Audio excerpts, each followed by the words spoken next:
guess we can first talk about, because for people who haven't listened to Gravity Rainbow or Gravity Wave before.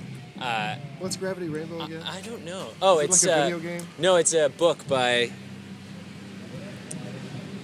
Oh crap! He did The Crying of Lot 49. Very reclusive writer. I mean, like a modern writer? Yeah. I try to catch up. I get this fear that when I'm buying a book, that if I don't buy something that I know is an established classic, like I'm going to waste my time reading something modern that might not be as like heavy or have as much of an impact or something. Yeah. I got to give up on that. Like, the trick is to just read all the classics and then you're fine. Yeah, but I think it's been easier with music, right? There hasn't been many bands. If you think about the number of bands that there used to be fewer, and now there are so many more. And like you can get kind of educated in the classics. There wasn't that many recordings. It was expensive to make a record, but you can do that with music. You can't do that with books. I'm trying to write one, and it's the hardest fucking thing. Like, What's the plot? Well, that's just the thing. I don't know how much of my own life to use, right? Like, I don't really want to be autobiographical. It's tough. But at the same time, I guarantee you I got some weird shit that's happened to me that, like, people would love to fucking hear about, you know? So, how much do you just trust them to, like, not judge you if you tell them the truth? Or, not think that you're taking advantage of this, this kind of amazing little life you've had? Well, and the hook, it seems, with, writing a book, especially when you're using autobiographical elements, is that, you have this theme that runs through. And that's something that seems to be, run through with your work that you do, and, Gravity Wave. There seems to be something, a definitive sort of... Yeah, I think I'm going about it in an interesting way, in that I don't really know yet what that theme is, but I'm chiseling pieces off that I know it's not. Tonight I wondered if every song I'd ever written was really directed towards kids, because I spent so much time working with them. Mm-hmm. And I don't think it was.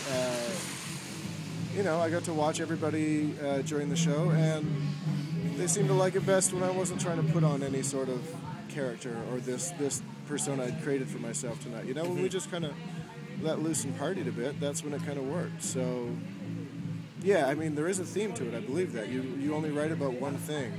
I just haven't yet figured out what that one thing is. I don't think it's there, and I try to get out of its way when it forces me to say it. Yeah, because I understand that you have sort of a background, or coming into the project, a bit of a protest or social sort of kind of concern there, or undertones. Yeah, I mean, I really let that make me crazy for a while. Yeah, and I forgot what I was protesting against was that I felt there was a lack of love, being given and being received without any sort of judgment. And so I got really angry, and I think I tried to express it in all the wrong ways. And it's been a fun process to kind of work out of, to try to get back into, just trusting that there will be love, and you can kind of, outside of worrying about that, you're free to do kind of whatever you want, as long as you do it with that one kind of thing in mind. I guess that's sort of like a golden rule thing, which, man, I try to stay away from Jesus Christ, but sometimes old cheese whiz just creeps up on me. Well, and it must be nice. Now, from what I understand, it started a bit from, solo. This is very much you behind this. But you have that band, you got that funk groove going. How does that sort of encourage you, or that group dynamic fit in? Oh, it's a lot of fun.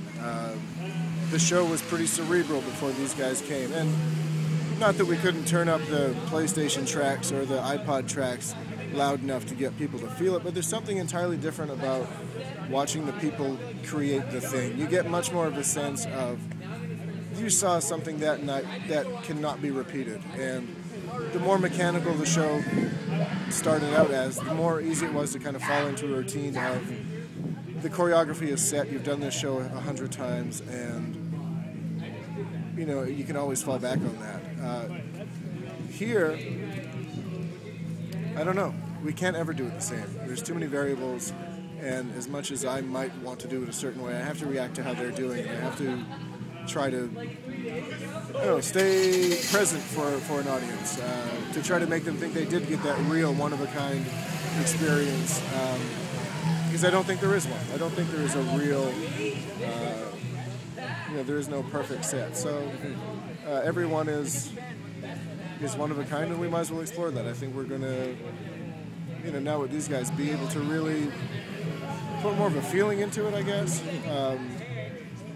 Before I could take on some sort of persona or another, and the backing track wouldn't be able to adapt to that. And these guys are really great players, and they kind of pick up on maybe the mood or the tone that we're taking by repeating the same thing that we know so well in and out.